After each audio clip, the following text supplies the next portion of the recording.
And here what you see on the screen are people from the product planning, product marketing, product engineering folks coming together and starting to think about what the experience of this wearable could be.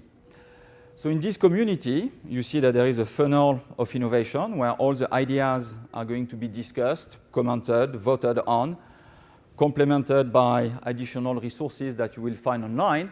And step by step, the two teams are going to say, you know, why don't we go with two different concepts of smartwatch? One will be relatively sporty, trendy, design, fashion. And the other one will be a little bit more geeky for people who love to recombine and reassemble and build their own experience. So what you see here is actually an environment where the industrial designer is going to go in this case, this is Katia, and very, very quickly sketch this product, design everything. You see that it comes with a huge library of material, texture, trims, colors that are going to allow him or her very quickly to get a sense of what this product could become. So you can have a full collaboration between marketing people. As Monica said, at that stage, the product doesn't exist yet, but still, we can generate visuals of what the marketing experience could be on a product that doesn't exist. And it gets even better when you look at this video that is generated straight from our tools with the latest design, latest form, latest colors that you picked. But now it becomes a little bit trickier. We are in the system engineering modeling. We are defining the functional and logical characteristics of this product with night and sleep mode, heart rate mode, navigation, water resistance, and logical behaviors. But you also see that right now, we want to test and validate the connectivity modules. So you will have on the top left corner, the Wi-Fi and Bluetooth, and the top right corner, the logical description and functional description of a GPS. By building a system model like the one you see on the screen, we can very quickly validate that the GPS usage will not drain the battery that we are selecting too fast, and you are simulating here real time what this assembly of components could generate. So long story short, you validate very early in the process of engineering the expected behavior of your product. But it gets even better. Now you are still in Katia, we connect to Zuken or Mentor on Synopsys, whatever, and you will very quickly integrate all the electronic components at a very, very microscopic level and check if there is any conflict of placement between your PCB and the casing of the product. Here again, we are talking about the size of a fingernail, and you have to do that in a very, very precise manner. We can also go one step further, and in this case, the engineering team said, why don't we produce very quickly a vision video that we will show to our leadership team or our product marketing folks to converge as a team on what the end user experience will be. So that was team one. In parallel, team two is working on this design, on this concept of a modular smartwatch where all the intelligence sits in the wristband with modules that you can swap and replace. So here, the mechanical engineers have generated automatically with the 3D Experience platform these very simple visuals to make the rest of the team understand what the experience could be.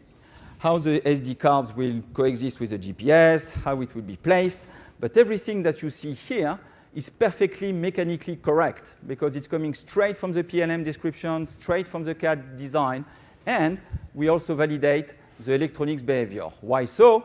Because Dassault Systèmes, a few months back, acquired the leader of radio frequency and electromagnetism simulation called CST, and we added CST to the portfolio of our engineering disciplines that we can manage natively in the 3D Experience platform. And in the context of IoT, that becomes absolutely critical.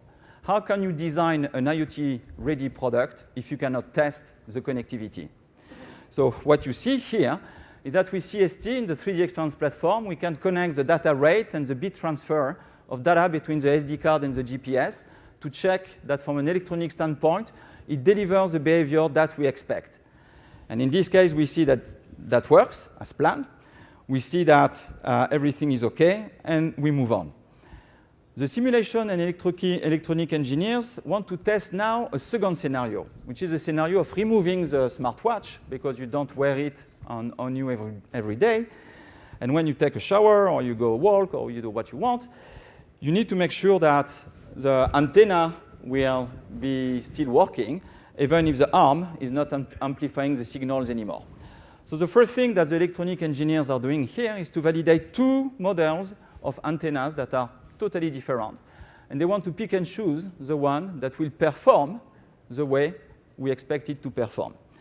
So the engineer here obviously is going to select the one on the right and verifies everything, because here again we are the only company in the world who does concurrent electronic magnetic simulation and radio frequency simulation on a real virtual clone of a human body to interact and check the validation. So here you see that we are also validating the detuning of the watch. We also physically check the absorption in case of a drop. So we are now in the traditional simulation with Simulia environment that you know very well. So at that stage, we are validating that from an engineering standpoint, it does the job. But we also need to pass some certification. This is an electronic product, and if you want to release that, especially with products that are so close to the human body, you need to check what we call SAR, the specific absorption rate, where you check that the level of electromagnetism and radio frequency that you emit is compatible with the law. Here again, because we're in the platform, the requirements of compliance in Taiwan being not the same as the one in Germany or Norway, it has to be governed. It has to be coordinated in an entire integrated way. And it does that in the platform. So here we are checking that not only from an engineering standpoint, the product performs as planned, but that this is also compliant. The system engineering team and the simulation engineering team and the mechanical engineering team are sharing right now in the platform real time the latest results of their testing. So every single change in mechanical or electronics that could be done will immediately be reflected in the platform, thus informing everyone and keeping everyone on the same page to take the right decision with the latest version of the product that you design.